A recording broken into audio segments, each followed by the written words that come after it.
Hello, this is Todd Tracy with the Tracy Law Firm in Dallas, Texas with another Todd Talk. Today I want to talk with you about what to do in the event that your vehicle that you own or lease has been involved in a frontal impact and the airbags have not fired. When you take it to the dealership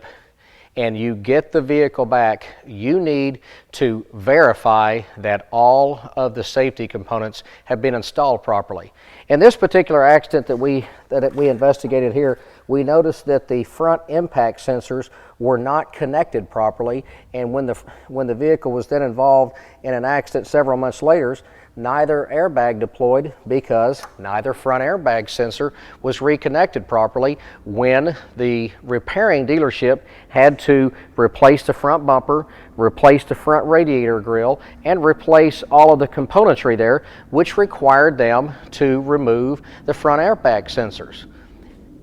The dealerships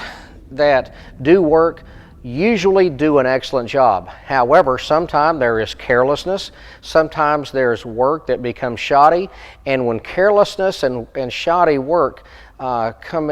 into play in your accident that you have later on, then catastrophic injuries and death can occur because your airbags will not fire, just like it didn't happen in this accident.